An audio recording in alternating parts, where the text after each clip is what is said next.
А сиз эмнеге 6 жыл башкарып, мына жерде Асель Союзбековна айтып атат, ал жөнөкөй жаран эмес. Албетте сиз жөнөкөй жаран эмессиз. Ошондуктан ушундай маселе чыгып атат. Өлкөнүн келечеги 6 жыл башкарып туруп, анан ушундай туңгуюкка алып келип, мен мыйзамга баш ийбейм, мен балдарды чыгарам, түндүк түштүк маселесин көтөрөм деген өзү туура эмес. Ал өзүнүн бийлигин өз колу менен тапшырып берди. Түндүк түштүк бөлүнбөсүн деп. Азыр эмне деп атасыз сиз? Бөлүп атат элди деп. Сен мына бияктан отуруп алып бөлүп атасыңар элди. Ошондой сөздөрдү сүйлөгөндө байкап сүйлөгүлө.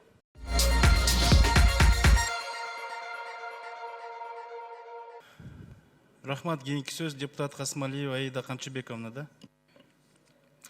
Урматтуу Өткүрбек Асылбекович, биринчи маселе ушул бардык иштер, бардык процедуралар, бардык мыйзамдардын сакталышы менен өтө кылдат, тыкыр каралышы керек.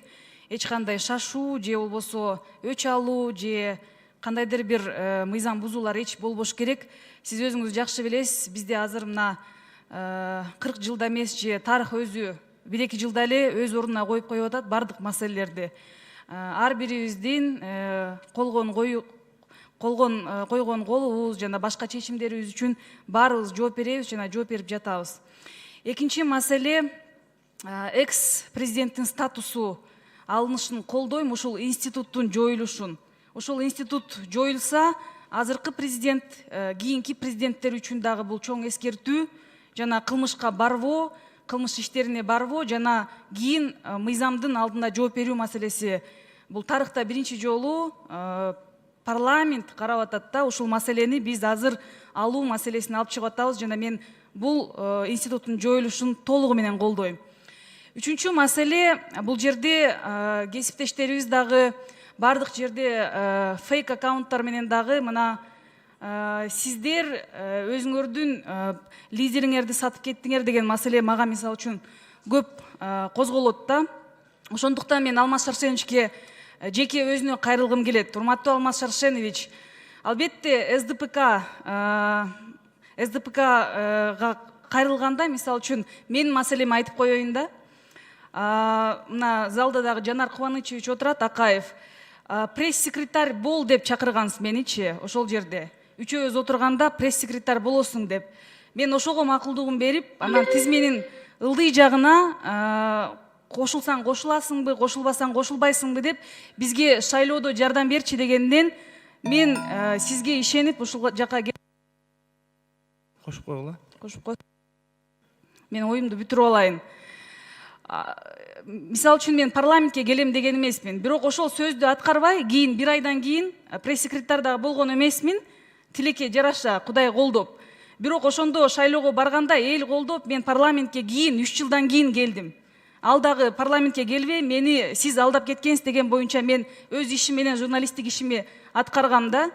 Анан ушул СДПК менен сени алып келдим эле, эмне себептен сатып атасың деген маселе өзү туура эмес да. Былтыры мына ТЭЦ боюнча комиссияда ушунчалык зээним кейиген менинчи, ушунчалык ушул фактылар ачыкталганда биз бергенбиз.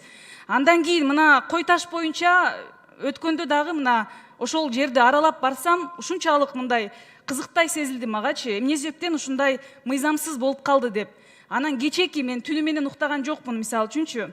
Кечеки маселе атчандарды чакырып, ташты чогултуп, мен курал колдоном, өлөм дегендин өзү уят негизичи. Анан урматтуу кесиптештер, ушул жерде түндүк түштүк маселеси абдан ачыкталып атат да. Бүгүн мындай мен жаш саясатчы катары айтып коеюн. Алмаз Шаршеновичтин ушул маселени козгоп көтөрүп атканы өтө уят жана тарых буну кечирбейт. Мен түштүктүн кызы, түндүктүн келини катары айтып коеюн, негизи эле кыргыз жараны катары биз азыр мына залда отурасыздар, тарыхый процесс болуп атат да. Анан кийин эгерде Алмаз Шаршенович сизге өлкөнүн келечеги кереги жок болсо, өлкөнүн тынчтыгы кереги жок болсо, мисалы үчүн менин кызыма, менин балама, биздин балдарга керек. Эрте менен ошол жака биз Кой Таш жака барбайбыз деп ызы-чуу салып атышат бардыгычы, коркуп атышат. 2 революцияны баштан өткөрдүк. Өзүңүз тапшырып бердиңиз, мына мен тапшырып берип атам деп туруп. Анан мыйзам чегинде жооп бериш керек эле. Мисалы үчүн мен жаш саясатчы катары өлкөнүн келечеги жөн эле жаран катары мен мисалы үчүн ошол жоопкерчиликти ала алам. Өлкөнүн тынчтыгы катары тынчтыгы болсун депчи.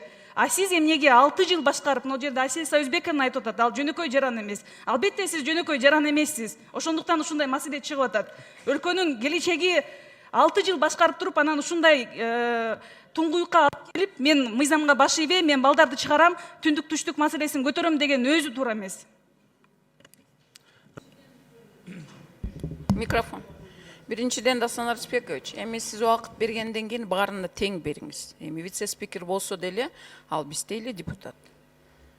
Ал бүгүнкү учурда вице-спикер азыр заседанияда жөн эле модератор болот. Ошондуктан баарыбызга тең бериңиз.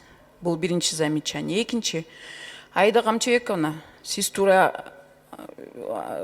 айттыңыз. Бүгүнкү учурда Алмаз Шаршенович элди бөлгөн жок. Алмаз Шаршенович 6 жыл президент болгондон кийин эл ушундай бөлүнгөн жок. Бүгүн бөлүү маселе, бүгүн чыгып атат. Ал киши 1,5 жылдан ашык президент эмес азыр.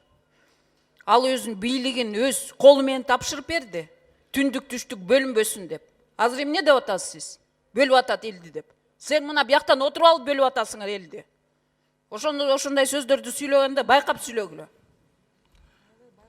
Рахмат.